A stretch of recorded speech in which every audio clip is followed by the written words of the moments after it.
आज भी हम हॉलीवुड सिनेमा से 25 साल पीछे चल रहे हैं।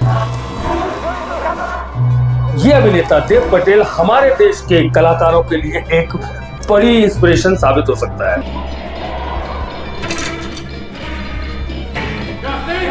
इस ट्रेलर में सबसे ज्यादा प्रभावित करता है इसका विजुअल टोन।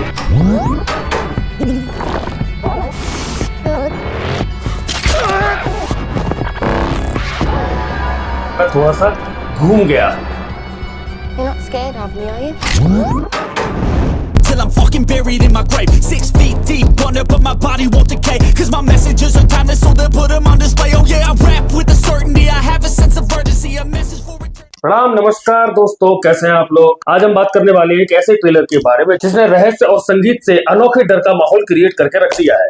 तो दोस्तों मैं बात कर रहा हूँ ब्रायन चेनी द्वारा लिखित और directed by also Brian Cheney film Rabbit Trap के बारे में।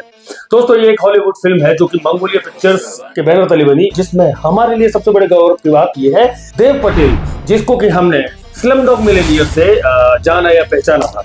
तो दोस्तों इस फिल्म में जो वो लीड किरदार कर रहे हैं, क्योंकि हम भारतीय लोगों के लिए बड़े ही गर्व की बात है। तो आगे बताता हूँ मैं इस फिल्म के बारे में। ये कहानी है डेफनी और डॉर्सी की, यानी कि रोजी मैकीवॉन और देव पटेल। ये तो एक म्यूजिशियन कपल है जो कि इंस्पिरेशन की तलाश में वेल्स के खूबसूरत गांव, मतलब कि एक रहस्यमय गांव में जाकर बस जाते हैं। इनका मकसद सिर्फ एक है कि उनका अगला रिकॉर्ड जिसको कि वो पूरा करना चाहते हैं।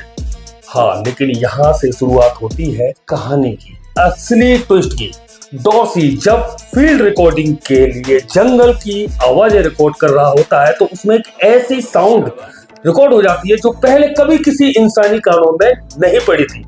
ये खोज डेफनी की क्रिएटिविटी को नई ऊर्जा दे देती है, लेकिन उसी के साथ जगाती है उन प्राचीन और खतरनाक ताकतों को जो सदियों से इस वन में गहराइयों में सोई हुई थी। ट्रेलर का माहौल धीरे धीरे और भी डार्क जब हो जाता है जब एक अजनबी उनके दरवाजे पर दस्तक देता है। शुरुआत में तो ये अजनबी मददगार लगता है, लेकिन डॉर्सी उसकी बढ़ती दीवानगी से शक करने लगता है और यहीं से रिश्तों में घुलती है जलन, डर और पागलपन की छाया, यानी कि shadow of craziness.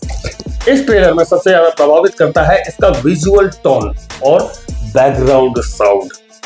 Mind blowing यार, मैंने जब ट्रेलर देखा ना तो यो मानो कि मैं थोड़ा सा घूम गया। अच्छे कैमरामैन का चयन बेहद जरूरी था, क्योंकि इस फिल्म के हर फ्रेम में अनदेखा डर छिपा महसूस हो जाता है। डायलॉग बहुत कम है, लेकिन साइलेंस ही यहाँ हॉरर क्रिएट करता है। देव पटेल और रोजी मैकवान की परफॉर्मेंस गहरी और इंटेंस लगती है और अजनबी का कैरेक्टर ट्रेलर का सबसे बड़ा सस्पेंस है। मतलब मैं जितना पागल दिख रहा हूं उतना ही पागल आप लोग होने वाले हो। इंटरनेशनल सिनेमा की बात कर रहा हूं यार। कुल मिलाकर ये ट्रेलर साफ बता देता है कि ये फिल्म सिर्फ म्यूजिक और रिश्तों की कहानी नहीं है। जानते हैं मैं क्या कहना चाह रहा हूं? कि ये ट्रेलर सिर्फ म्यूजिक और रिश्तों की कहानी नहीं है, बल्कि प्राकृतिक मिथक और इंसानी मन के डर का एक साइकोलॉजिकल और फोकलोरिकल सफर है। तो अगर आपको स्लो बर्न, हॉरर, रहस्यमयी कहानियां और मनोवैज्ञानिक थ्रिलर पसंद है तो ये फिल्म जरूर आपकी वॉच लिस्ट में होनी चाहिए। तो दोस्तों जैसा कि मैंने आपको बताया, फिल्म के डायरेक्टर हैं ब्रायन चेनी और इसके लेखक भी वही हैं। और ये फिल्म रिलीज होने वाली है 12 सितंबर को। तो देव पटेल की अदाकारी को जरूर सराहिए, क्योंकि हमारे देश का एक इतना बेहतरीन उम्दा एक्टर है जिसने कि दुनिया भर में अपनी छाप छोड़ी। लास्ट ईयर देव पटेल की एक फिल्म आई थी जिसको कि उन्होंने खुद डायरेक्ट भी किया था, मंकी मैन। उस फिल्म को दुनिया भर में लोगों ने इतना सराहा, इतना पसंद किया, क्रिएटिविटी का एक अनोखा अंदाज हम सबको देखने को मिला था। और अगली जो फिल्म रैबिट ट्रैप की मैं बात कर रहा हूँ, जिसका मैंने रिव्यू किया है, इस फिल्म को भी आप जरूर देखने जाइएगा, क्योंकि ये अभिनेता देव पटेल हमारे देश के कलाकारों के लिए एक बड़ी इंस्पिरेशन साबित हो सकता है। मैं हैट्स ऑफ करता हूं देव पटेल की अदाकारी को, क्योंकि मैंने पहली फिल्म स्लमडॉग मिलियनेयर से और आज तक जितनी मैंने इनकी फिल्में देखी हैं तो मैं तो इनका टोटली ह्यूज फैन हूं। और इंटरनेशनल सिनेमा में अपनी पहचान बनाना, इसके बाद तो कोई स्टेज मंच बचता ही नहीं है। वो लड़का ऑस्कर लेकर आया है, उस लड़के ने दुनिया को दिखाया है कि वो कितना उम्दा कलाकार है। buried in my grave 6 feet deep under but my body won't decay Cause my messages are timeless so they'll put them on display Oh yeah, I rap with a certainty I have a sense of urgency A message